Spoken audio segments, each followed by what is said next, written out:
উরি সেক্টরে আত্মঘাতী জঙ্গি হানার নির্দিষ্ট সতর্কতা ছিল আগে, এমনটা দাবি করলো কেন্দ্রীয় গোয়েন্দা সংস্থা। কিন্তু প্রশ্ন উঠছে যে তারপরও কেন 17 জন সেনাকে এভাবে প্রাণ দিতে হলো। গোয়েন্দা ব্যর্থতা এবং নিরাপত্তার গাফিলতি নিয়ে প্রশ্ন উঠছে।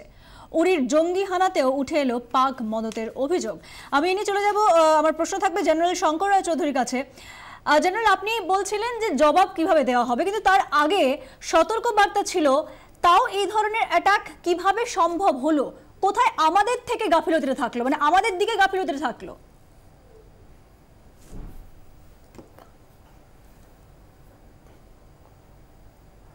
দেখুন, সেটা এনকোয়ারি হবে নিশ্চয়ই। যখন এই হামলাটা ঘটেছে ওরা বলছে ওয়ার্নিং দিয়েছিল, কিরকম ওয়ার্নিং দিয়েছিল এটাও দেখা দরকার। জেনারেলি বলেছিল কি এই সপ্তাহে যেরকম মানে ওয়েদার ফোরকাস্টের মতন কি এই সপ্তাহে বৃষ্টি হবে, বৃষ্টি কোন দিনে হবে বলছে না। কত ডিটেলে দিয়েছিল সেটা জাগে, সেটা হচ্ছে এখন এনকোয়ারি সাপেক্ষ। এইসব জিনিস দেখতে হবে।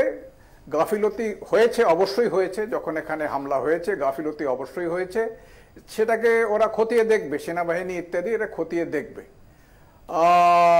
আপনার এই যে কথাটা জিজ্ঞেস করলেন যে এটা মানে এটার কারণ কি, এই কারণের জবাব এখন দেওয়া যাবে না।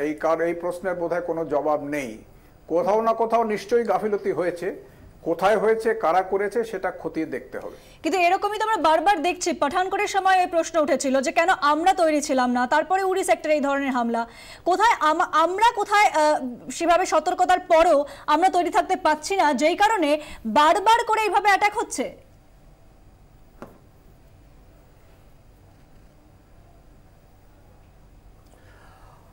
আমরা মোটামুটি কিন্তু পাঠানকোটে কিংবা সাম্বাতে তৈরি ছিলাম, নাহলে ক্ষতি অনেক বেশি হতো। এরা আফটার অল জঙ্গিরা যখন অ্যাটাক করে তখন তারা প্রথম যেটা মানে ঘাত প্রতিঘাতে প্রথম আঘাতটা ওরা করে, সুতরাং সেই অ্যাডভান্টেজটা ওদের থাকে। সারপ্রাইজের সবসময় অ্যাডভান্টেজ থাকবে। তা সত্ত্বে খুব একটা যে ক্ষতি করতে পেরেছিল তা নয়।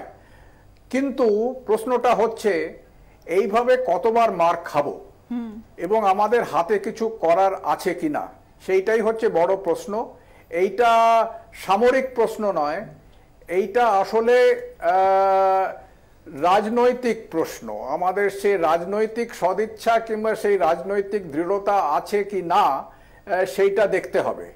তবে হ্যাঁ, কিছু করা দরকার, কিছু করতে পারি। এবং আমরা এটাও ভুলে যাবেন না যে 1971 সালে আমরা কিন্তু জঙ্গি তৈরি করেছিলাম। মুক্তিবাহিনী তখন জঙ্গি বাহিনী ছিল, বাংলাদেশে পাঠিয়েছি আমরা করতে পারি, ভালোভাবেই পারি, খুব ভালোভাবে পারি। তবে রাজনৈতিক মতামত স্থির করতে হবে, এখানে একটা কিছু দাঁড় করাতে হবে, ভেবেচিন্তে একটা কিছু পথ বার করতে হবে এবং এর প্রতি উত্তর দেওয়া ছাড়া কোনো উপায় নেই। একদমই তাই। আমি চলে যাব মেজর জেনারেল অরুণ রয়ের কাছে। আপনি কি মনে করেন যে কি কি পদক্ষেপ আমরা নিতে পারি? দেখুন, আপনাকে তো আমি বললাম যে ইমিডিয়েট রিট্যালিয়েশন কিংবা কয়েকদিন পরে রিট্যালিয়েশন, ওটার অপশান তো আছেই। কিন্তু ইমিডিয়েট রিট্যালিয়েশনে কতটা মানে আমরা সাকসেসফুল হতে পারি ওটার কোনো ইয়ে নেই, কেন কি ওরা সব দিক থেকে তৈরি থাকবে। তো রাজনৈতিক স্টেজে আমাদের এখন চাই diplomatic offensive all over the world.